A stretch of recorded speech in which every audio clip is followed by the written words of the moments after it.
उनसे बात करेंगे। गुड आफ्टरनून आप सभी को। गावा सर बताइए इस समय की आपकी trade. Good afternoon to you. इस समय का जो ट्रेड नजर आता है मुझे वो है एशियन पेंट्स। सेटअप सही है, बेस भी बढ़िया है। ट्रेड कर रहा है 2493 पर एशियन पेंट्स, और मेरे ख्याल से एशियन पेंट का स्टॉप लगाना है 2473। दो 20 रुपए का स्टॉप है। टारगेट कल तक पॉसिबल है 2530 के एशियन पेंट्स। गावस को एशियन पेंट्स पसंद आ रहा है खरीदारी के राय इन स्तरों पर। मानस जी गुड आफ्टरनून, बताइए आपकी पिक क्या होगी? गुड आफ्टरनून शेयर जी। तो देखिए मदरसन पे खरीदारी करनी है। स्टॉक ने अपने 10-20 मूविंग एवरेज को रिगेन कर लिया है, तो आई थिंक जो शॉर्ट टर्म बॉटम अभी कुछ दिन पहले स्टॉक ने बनाया है 120 के आसपास, और अब यहाँ से एक नई रैली देखने को मिल सकती है। तो करंट लेवल्स पे मदरसन में खरीदारी करेंगे। 122 रुपए का स्टॉप लॉस लगाएंगे। 132 रुपए 132 के टारगेट सेट करेंगे। चाहे तो 125 125 वाला कॉल ऑप्शन ले सकते हैं। 5 रुपए के आसपास ट्रेड हो रहा है। 3 रुपीज 90 पैसे के स्टॉप लॉस से इस ऑप्शन में खरीदारी करेंगे और 8 रुपए के टारगेट सेट करेंगे। ओके। इनफैक्ट गावा सर ने एशियन पेंट्स लिया था ना, एक बार एशियन पेंट्स का इंटरडे चार्ट दिखाइएगा। और सिर्फ एशियन पेंट्स नहीं श्रेया, मैं आपको 3-4 चार्ट्स और दिखाता हूँ। इंटरग्लोब एविएशन का इंटरडे चार्ट देखिएगा, HPCL का इंटरडे चार्ट देखिएगा। कहीं ना कहीं हम आई थिंक पिछले 2-3 दिन से बात कर रहे हैं, तेल से जुड़े हुए स्टॉक्स में बड़ी वाली गिरावट जो थी वो अब खत्म हो चुकी है। अब आप देखें जब तेल इतना ऊपर आ रहा है तब भी इन स्टॉक्स ने गिरना बंद कर दिया, और स्पेशली वो स्टॉक्स जिनका बिजनेस मॉडल अच्छा है अब उन लेवल्स पर आ गए हैं। अच्छा, अब तो तेल और नीचे आ गया, 106 पर आ गया है। बड़ा पॉजिटिव है, तो अगर 100 के नीचे आ जाएगा तो बड़ा पॉजिटिव होगा हमारे लिए। तो ये एक पॉजिटिव होगा। खैर एनीवे, बाकी की ट्रेड्स पर आते हैं। विकास जी गुड आफ्टरनून। विकास जी आपकी ट्रेड। गुड आफ्टरनून अनुज जी। देखो ओवरऑल मार्केट का सेटअप यहाँ पे पॉजिटिव है। मुझे लगता है बैंकिंग में HDFC बैंक में एक अच्छा मोमेंटम यहाँ पे कैरी होते हुए देखने मिल रहा है। मुझे लगता है ऊपर में 810 के आसपास का एक अच्छा आपको यहाँ पे आते हुए देखने मिल सकता है। 770 का भी यहाँ पे स्टॉप लॉस लेके चलना है। एक अच्छा बेस यहाँ पे देखने मिल रहा है, और जिस हिसाब से आज के दिन में पूरा मोमेंटम इसमें कैरी होते हुए देखने मिल रहा है, और एक डाउनवर्ड ट्रेंड लाइन है उसका एक फ्रेश ब्रेकआउट 880 के ऊपर ये देखने मिल रहा है। तो मुझे लगता है HDFC बैंक यहाँ पे बाय करना है। 810 का टारगेट और 770 का स्टॉप लॉस।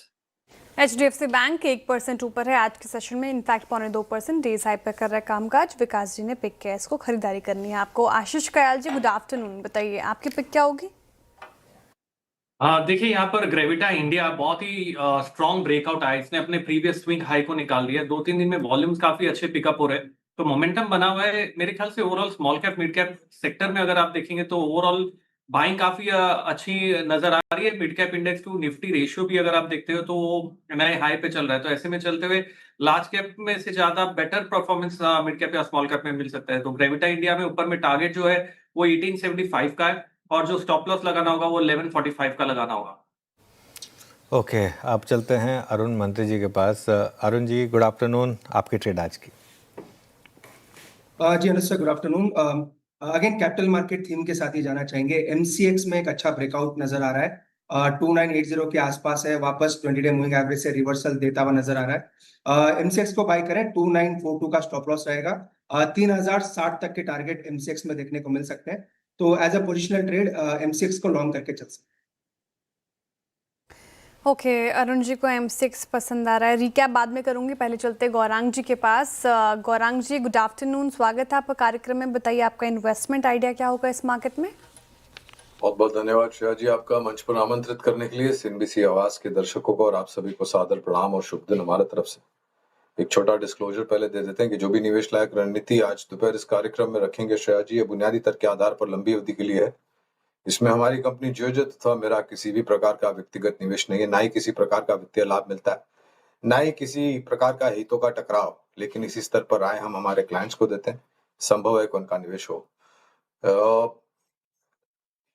बुनियादी तर्क के आधार पर अभी अनुज भाई चर्चा कर रहे थे LNT को लेकर के, और मेरा ये मानना है, ये मेरा निजी मानना है कि आप कैपिटल गुड्स इंजीनियरिंग स्टॉक्स को जब आप निवेश करते हैं तो तिमाही दर तिमाही अगर आप आकलन करेंगे तो कभी कभी वो आकलन गलत हो जाता है। और ये गिरावट जो हम देख रहे हैं करीबन 2.5% के आसपास की, ये खरीदारी का मौका है।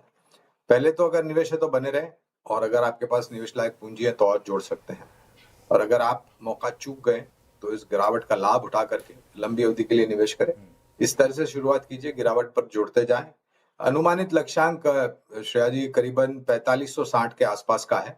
अगर आने वाले भविष्य के नतीजे बेहतर आए तो इस लक्ष्यांक में ऊपर की तरफ के परिवर्तन। चलिए मीनवाइल